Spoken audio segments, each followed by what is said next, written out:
Thank you, Madam Speaker. Madam Speaker, I move that this Parliament thank excuse me, His Excellency the President for his most gracious speech.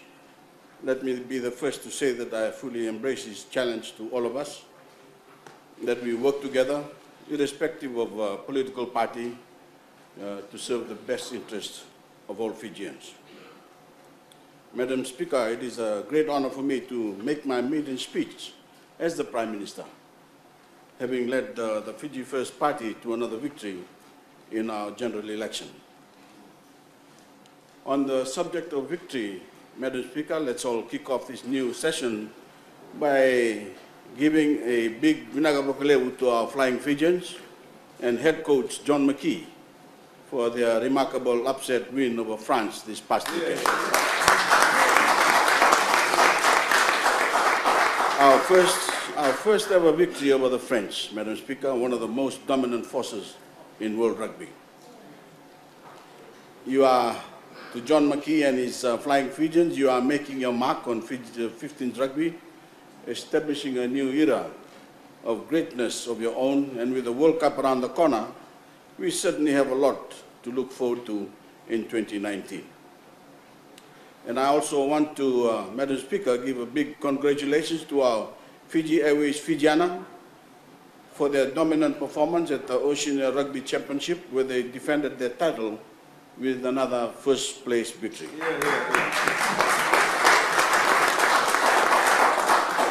Madam Speaker, allow me to congratulate you on your re-election. You have been a measured, impartial, and fair leader in this august House throughout the past 4 years. And I know I speak for all of us members of this House when I say how grateful we are to see you continue in your role. You can again expect government's full cooperation in this chamber and the efficient conduct of the Parliament's affairs. The Fijian people are lucky to have a woman of your wisdom and grace at the podium. And as thousands tune into their televisions, on radio, online, and over social media to watch Parliament, your voice and guidance are helping inform a new, better educated, and civically engaged nation.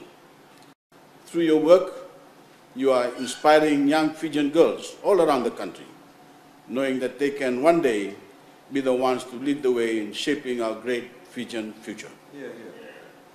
That is why, Madam Speaker, I full-heartedly echo the pride voiced by His Excellency the President over the increased number of women represented in this Parliament.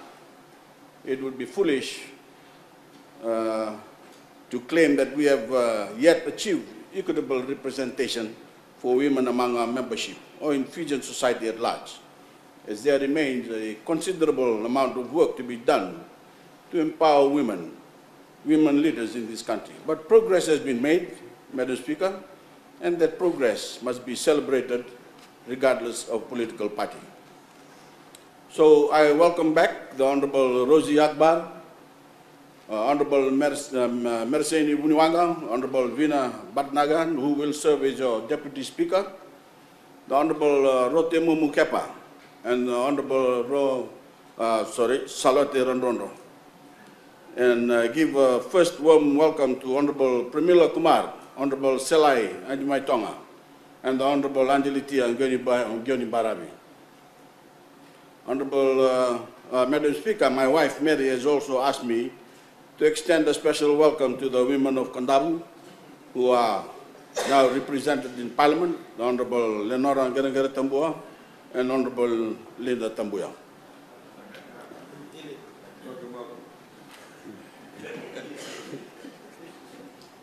Madam Speaker, I wish to thank all Fijians for granting me the privilege to serve them for another term as their Prime Minister.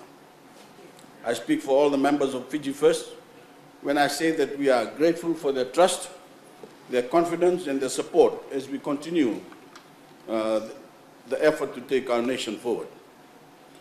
No one is more experienced with carrying that weight of the tremendous responsibility than our government.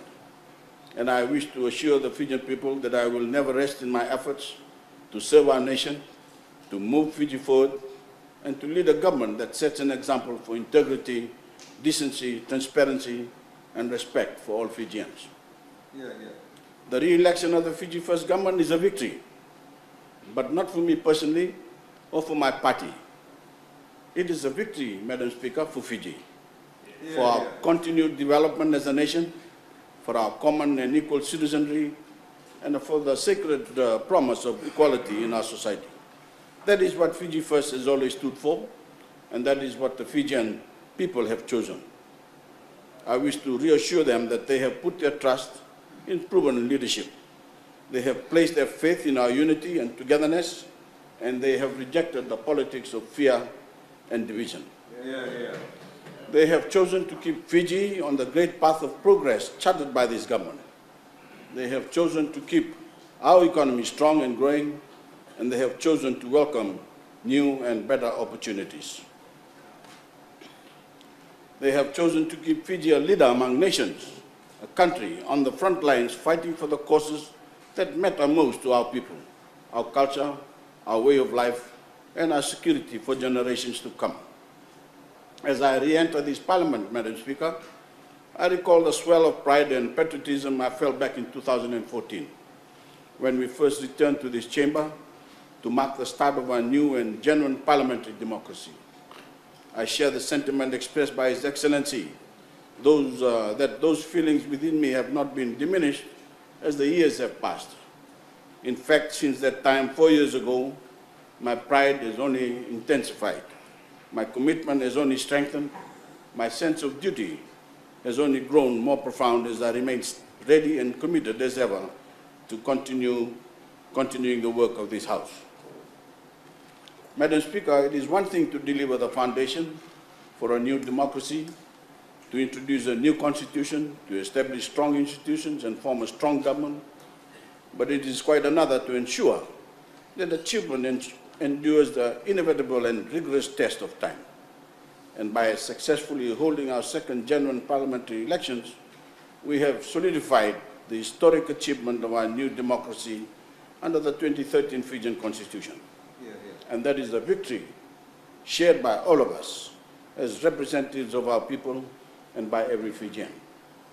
I would like to express my sincere gratitude to all those who cast their votes in our election, despite the heavy rains we saw on the polling day. I thank all those Fijians who supported my government at the polls, as I thank all those who did not, because by voting, they have fulfilled their civic duty as Fijians and patriotic citizens of our country.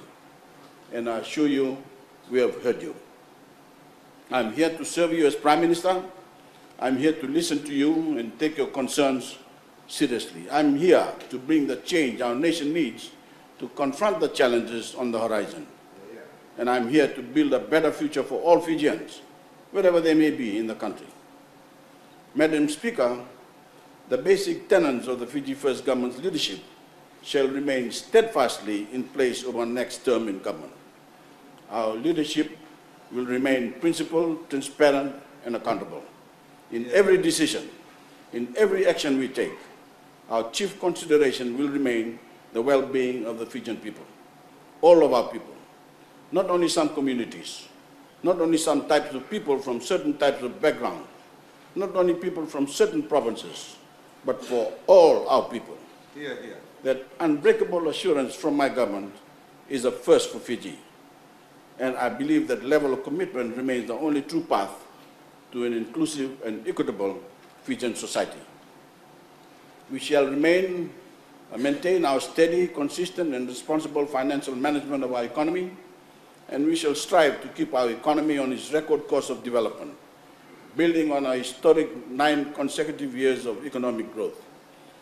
We will continue to spread the benefits of our prosperity as widely as possible by delivering innovative, forward-thinking development in our cities, our towns, and in communities placed in even the most rural and maritime regions of the country.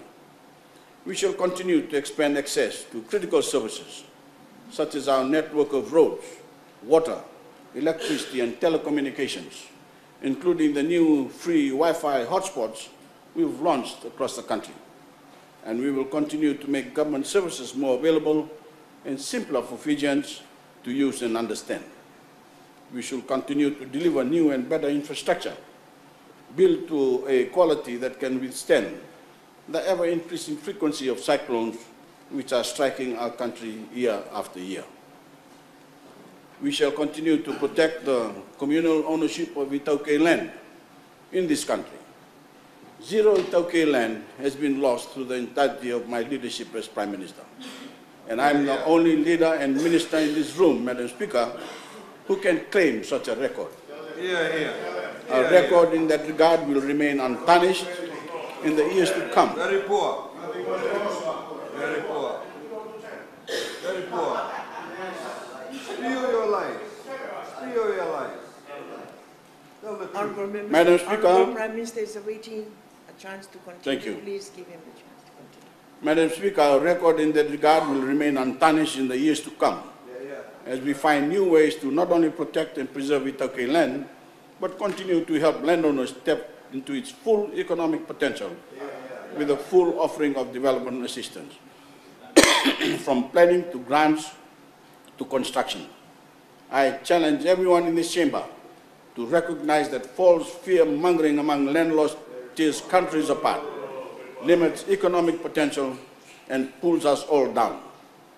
We shall continue to make strategic investments in our economy, investments that are specifically designed to make life easier, better, and more affordable for all Fijian families by growing what we call social wages in Fiji.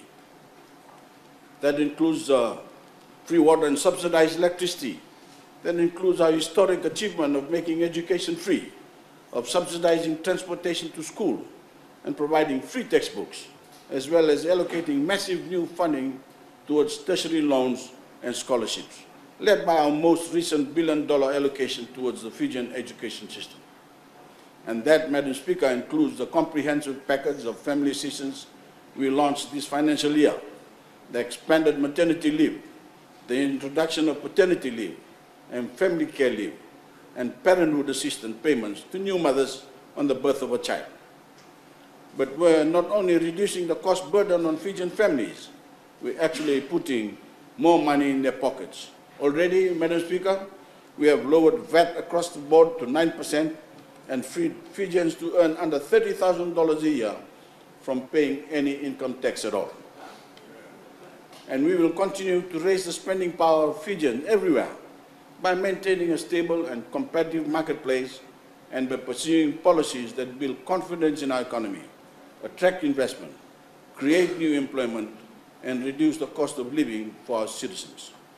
We shall continue to take the lead in instilling merit-based practices in Fijian society, not only by continuing with our reforms of the Fijian civil service and implementing the open merit recruitment system, but by working with the private sector and civil society to cultivate a culture that rewards excellence and achievement, and that opens new doors of opportunity for all Fijians, regardless of who they are, their gender, where they come from in Fiji, who their parents may be, their ethnic background, or the religion they follow.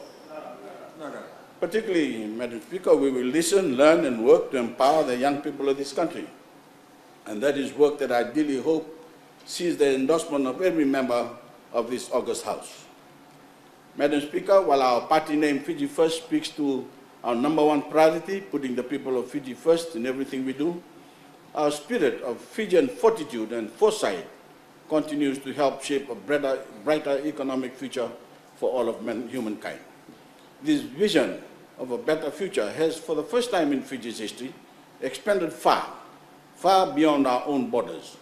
Like my good friend Arnold Schwarzenegger has said, Fiji is kicking butt on the global stage, working hand in hand with some of the world's most influential and powerful presidents and prime ministers, business executives, and owners of multi-billion-dollar companies and non-government organizations that shape the way humankind will move forward together. Next month, I will hand over the presidency of the UN climate change negotiations to Poland at COP24. I will do so with a great deal of pride in what we, together, have accomplished during the Fijian presidency of COP23. Our leadership has gathered global momentum that spans state, local and national governments, businesses, civil society, all the way to individual citizens, all united in the cause for climate action. We've shown the power of a perspective, that of a vulnerable small island nation, in driving real, tangible progress on a global scale. And Fiji will not take backseat in that campaign. At the conclusion of our presidency, we will continue to speak loudly and clearly on what we know is necessary to stave off climate catastrophe for our planet. Our successful COP23 presidency, Madam Speaker, follows our previous co-hosting of the first ever UN Ocean Conference. Together, our leadership on these issues has shown that Fiji is standing shoulder to shoulder with the Goliaths of the world to prove that our voice, our stories, and our leadership is that of a nation of Davids, a proud nation that can take on even the mightiest of enemies. I'll soon leave for London, Madam Speaker, for high-level engagement, both at both the COP23 Talanoa session and the International Sugar Organization. Two events that speak directly to my fight to protect Fijians' existing ways of life while mapping out how we prepare Fijians for a changing economy, a changing global market, and a changing climate. Indeed, from Fiji's chairmanship of the G77 plus China, to our role as President of the United Nations General Assembly, to our co-chairing of the United Oceans Conference, to our more recent leadership as the chair of the World Bank Small States Forum, chair of Commonwealth Telecommunications Organization, and now becoming the first ever Pacific Island country elected to the United Nations Human Rights Council, all leadership roles were once unthinkable for Fiji. And they are proof, Madam Speaker, the fact that Fiji's star is continuing to rise to new heights. This new Fiji, one of worldwide prominence, is undeniable. It is remarkable, and it will benefit every Fijian for generations to come, not only those on the other side of the house. Because as the world sees, Madam Speaker, as the world sees us for what we truly are, and as the Fijian brand rises and our reputation echoes far and wide, each and every citizen of this changed nation will reap the rewards. To every Fijian and to the world, I can proudly say that the Fiji of coups and chaos is no more. The Fiji of stability, of equality, of healthy employee and employee relationships, of business growth and investment, of adherence to high international standards, practices and law, of regional and global leadership, that is the Fiji which our children and grandchildren will inherit. Madam Speaker, I've always put my trust in the common sense of ordinary Fijians. I trust that most people will believe their own eyes over the words of politicians. I trust that they want action, not talk and fancy speeches. And once again, my unwavering trust in the decency and practicality of the Fijian spirit has been rewarded with this victory. Now that we are in Parliament, Madam Speaker, we must never forget that when we all share a country, we share more than a spot of land on the earth. We share a destiny and a love for our nation and each other. We must remember that we are together in the struggle to build a nation that is more just, more caring, and more prosperous every day. Madam Speaker, I thank the Almighty God for His continued blessing for Fiji and the Fijian people. I also thank my wife Mary, who has been my rock during this campaign and my entire service as Prime Minister. She is my greatest friend, my most trusted confidant, and my wisest counselor. I want to thank her for her endless love and her support through our past term in government and on the campaign trail by my side. I also thank my children and all my 18 grandchildren for always keeping a smile on my face and for being my constant source of joy, my proudest achievement, and my greatest blessing in life. When I look into the eyes of my children and grandchildren, Madam Speaker, I see the aspirations of every Fijian and the life we will promise to Fijians who are not yet born. And I will continue to give every ounce of my effort to build a better Fiji for you, for your families, and for every Fijian, no matter where they live. May God bless Fiji, and God bless the Fijian people. Thank you. Vinagobali.